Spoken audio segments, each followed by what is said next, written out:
Republican chairman of the House Oversight Committee, James Comer, has emerged from that hearing and informed all of us that Ghislaine Maxwell has decided to take the Fifth Amendment and refuse to answer any questions. Listen to what he's saying.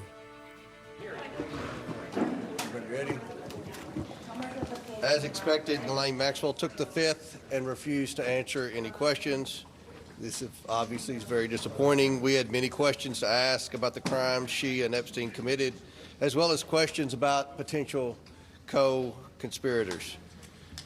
We sincerely want to get to the truth for the American people and justice for the survivors. That's what this investigation is about. I want to mention the next steps. We can confirm we have 5 more depositions in the book scheduled for the Epstein investigation. On February 18th, Lex Wexner, who is a financial client of Epstein and I believe the former CEO of Victoria's Secret. February 26th, we have former Secretary of State Hillary Clinton. February 27th, former President Bill Clinton. March 11th, Richard Kahn, Epstein's accountant. And March 19th, Darren Endike, Epstein's lawyer. So we will continue to move forward and try to get answers for the American people. Do you think that Britain's royal family has questions to answer to your committee?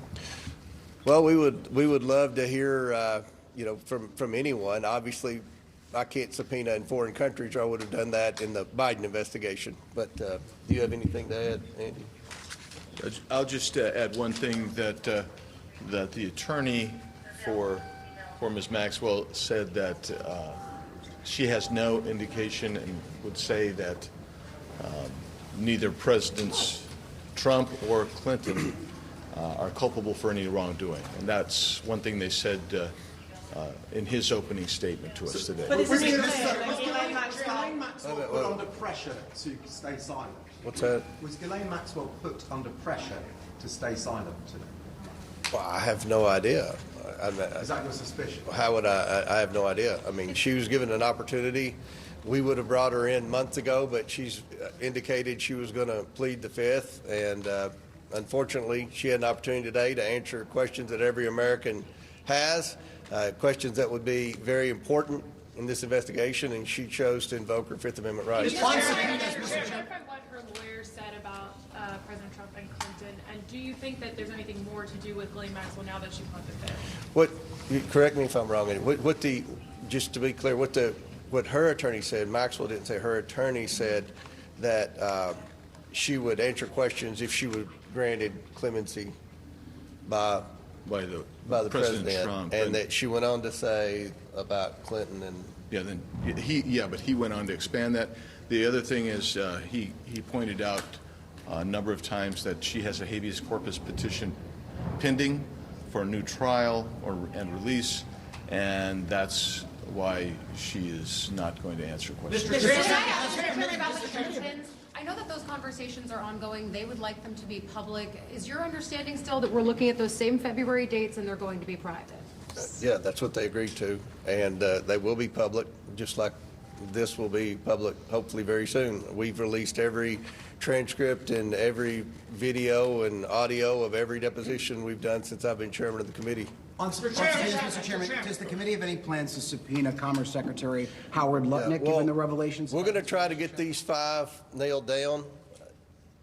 We've got a lot of very important people we're trying to bring in to answer questions. We don't want to do anything to jeopardize the 5 that we have on the book. So we'll see what happens here, and we'll move forward. We're interested in talking to anyone that might have any information that would help us get justice for the survivors. Yes. Thank you. On the disagreement with the Clintons about closed-door videotape testimony versus public hearing, are you concerned that this will be enough to restart contempt proceedings, or do you think you'll come to a resolution? I mean, they said they agreed to a standard deposition. That's what a standard deposition is. Every time I've come out here for a press gaggle with you all, we've had a standard deposition. So this is how depositions work, and it will be made public. So they want a public deposition. This is what they're going to get. Mr. Chairman, can I ask you about Ilhan Omar for a moment? Can I ask you a question Mr. Chairman, about your investigation? Chad. your investigation about Ilhan Omar, why are you targeting her when there is a Ilhan Omar, your committee investigation with Ilhan Omar, when there is a process in the House, if people have questions about their conduct, this would go through the Ethics Committee. Why is this under and I've spoken, I'm glad you asked that question. I've spoken with the Ethics Committee. The Ethics Committee has jurisdiction over members of Congress. The two businesses in question are owned by Ms. Omar's husband. So the Ethics Committee does not have jurisdiction over a spouse, only a member. So that's why we just asked, we would have questions. I don't think anyone would. It would pertain to her overall finances, because that is listed on her financial disclosure report, even though that's her spouse. We've run this by the Ethics Committee, and we think this is the appropriate route. So, and we'll do one more question. Yes. Yes, just going back to the Clinton deposition, sorry for space. I understand that you're going to release the transcripts, you'll release the video. Of course. Why is there reticence to just have it be public, since the Clintons, look, they are not your typical people being deposed? When you say public, what do you mean? I mean, it's going to be the video, and we'll release it. The public will see every second of the deposition. I think they're trying to muddy the. What's that? But not at the time that it happened. So what, a few seconds later? I mean, I think the Clintons are trying to muddy the waters and create a false narrative, like, depositions behind closed doors. That deposition was behind closed doors, but you had at least 10 members of Congress in there, and you'll have the video, I hope, very soon. Yes. Go ahead. All right. Ghislaine Maxwell, we know from the Epstein files, didn't tell the truth. She got moved to an open prison. Now she's asking for clemency to speak at all. Was it a mistake to move her to that prison? Should she be moved back? I don't know the rationale for moving her from one prison to the other, but look, initially she had asked that the Oversight Committee grant immunity, and when we met with the survivors of Epstein, it was pretty clear, according to the survivors, and you know, we had 20-some members in that meeting, that Maxwell was a very bad person, and she committed a lot of crimes. And it was the intent, in my opinion, when we left that meeting in a bipartisan manner, that we would not grant immunity.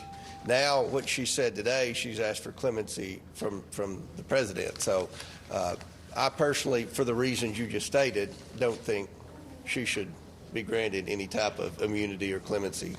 But we'll obviously, you know, as more documents are read and understood, then we'll go from there. But I'll close with this. I think it's great that the Department of Justice is letting members of Congress come in and look at all the unredacted versions of the documents.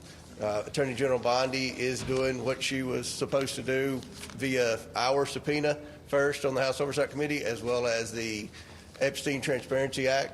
So I think we're finally going to get some answers, and hopefully at the end of the day we can do what our objective is in this hearing, provide justice for the survivors. So thank you.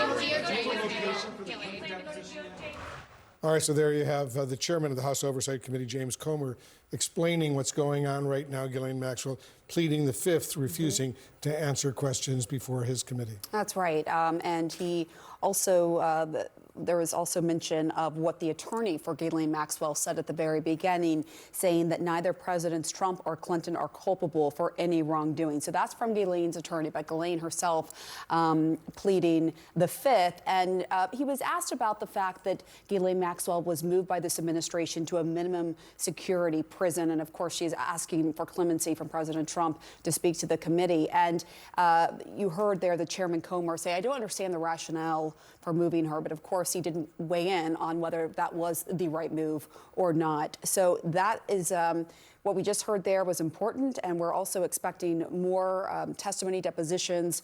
5 witnesses or people who will be going before the committee, including the Clintons, in the coming weeks. So, Hillary Clinton first, then Bill Clinton. Yep, that's right. They'll both be coming before the House Oversight Committee. And the chairman making this point, he said, we have many questions for these individuals who have been subpoenaed to come forward. And our goal is justice for the survivors. That was his point. He kept making that point. And the survivors, though, still feel like justice has not been served, as members of Congress are now going over to DOJ to look at those unredacted files that were released publicly. So we hope to learn more about that.